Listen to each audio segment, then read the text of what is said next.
Girlfriend side, am I the jerk for not wanting to close my girlfriend's closet? My ex posted on Am I the a-hole with the Am I the jerk for not wanting to close my girlfriend's closet, and I just wanted a place to respond. My now ex-boyfriend, 23, and I, 24, we were together for 2 years, would have been 3 years next month. We meet through a mutual friend, my roommate at the time, because of our similar interests. For context, I've lived in my apartment for about 4 years. The mutual friend stayed in the beginning, but they moved 3 years ago, so since then I've been living on my own.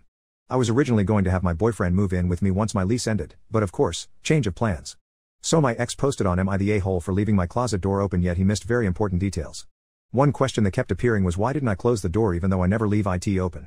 Ever since I was little I've trained my brain to always make sure the closet door was closed. I'll add a trigger warning here just in case, but when I was 6, I was sharing a room with my older sister. One night she went over her friend's house for a sleepover. My parents and I got home a bit late. I remember it being hot since we had the AC on. I went to bed but was tossing and turning because it's really hot. I kept hearing a noise from somewhere but wasn't sure from where and just assumed it was the AC. I laid on my back just staring at the roof and heard my closet door being open. My bed was faced towards the closet, so when I moved my head down, I could see this old man coming out of it. I screamed and my parents came running in. My dad grabbed me and I saw my mom hitting that man with one of her favorite pans. We called the police and later found out that the man was homeless, must have snuck in while we were away and hid in my closet when he heard my parents' car come in. Since then I've suffered from PTSD and fear of someone coming in my closet again. I slept with my parents for a few years. After that, we moved to another state once I hit high school. Parents got me a therapist when the incident occurred, and to this day, I'm still going to therapy. I felt like it wasn't working though, because it just like I was venting and the therapist would go, "Aha, and how does that make you feel?" instead of suggesting something to help me. That was until my current therapist. She suggested that I could use something like a nightlight and place it by the closet. Then I asked if I used something else, like something that could stick onto the walls. It was first these big glow in the dark Dino stickers. I felt kinda silly about it first when I did put it up, but when I had my sleep paralysis, I was still scared but was now able to tell what was sleep and what wasn't, and gave me a sense of comfort.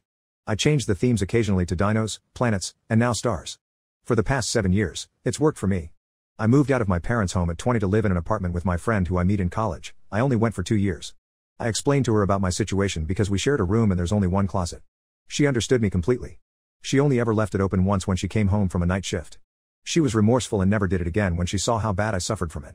Now to my ex, we pretty much clicked when we met. Had similar hobbies, liked exploring new foods, it was fun. I also told him about my trauma. Asked that I didn't mind it being open during the day, but at night, it needs to be closed no matter what. He could still put or take something out of it but to close it back up. He complied throughout the entirety of our relationship. It wasn't until a few months ago where he started to act very controlling. He would say small comments about certain foods I would eat, like how it's affect my liver or something, and recommended other things. I brushed it off thinking he's just looking out for my health. It started getting to a point where he suggested I quit my job at one point when he finished college and moved in, but I told him that it'd be beneficial for both of us to be working. He never asked again. However, he did start asking things like if I could cook for him even though I said I was tired from work, would I stop working if he made enough money for the both of us, if I still wanted kids. I think he wanted to ask me to become a stay-at-home wife/mother, but I could be overanalyzing. On the night before we broke up, when he decided to test me, I had the worst hallucination since I was a teenager. I wake up, see the door open, and start to imagine the man I saw all those years ago. When I woke the next day it was around 4 a.m., I was able to move and started to cry immediately to a point where I couldn't shred any more tears, and apart from the migraine from crying too hard, I felt a numbness. So when he woke up a few hours late I waited for him in the kitchen, just honestly feeling tired. I didn't yell, just spoke in a monotone voice. I told him how I had one rule and that was to close the door. He got defensive, saying he felt like I was lying about my trauma just to see if he would care for me. I told him to leave while I thought things over. I never ignored him and he never texted me the whole week.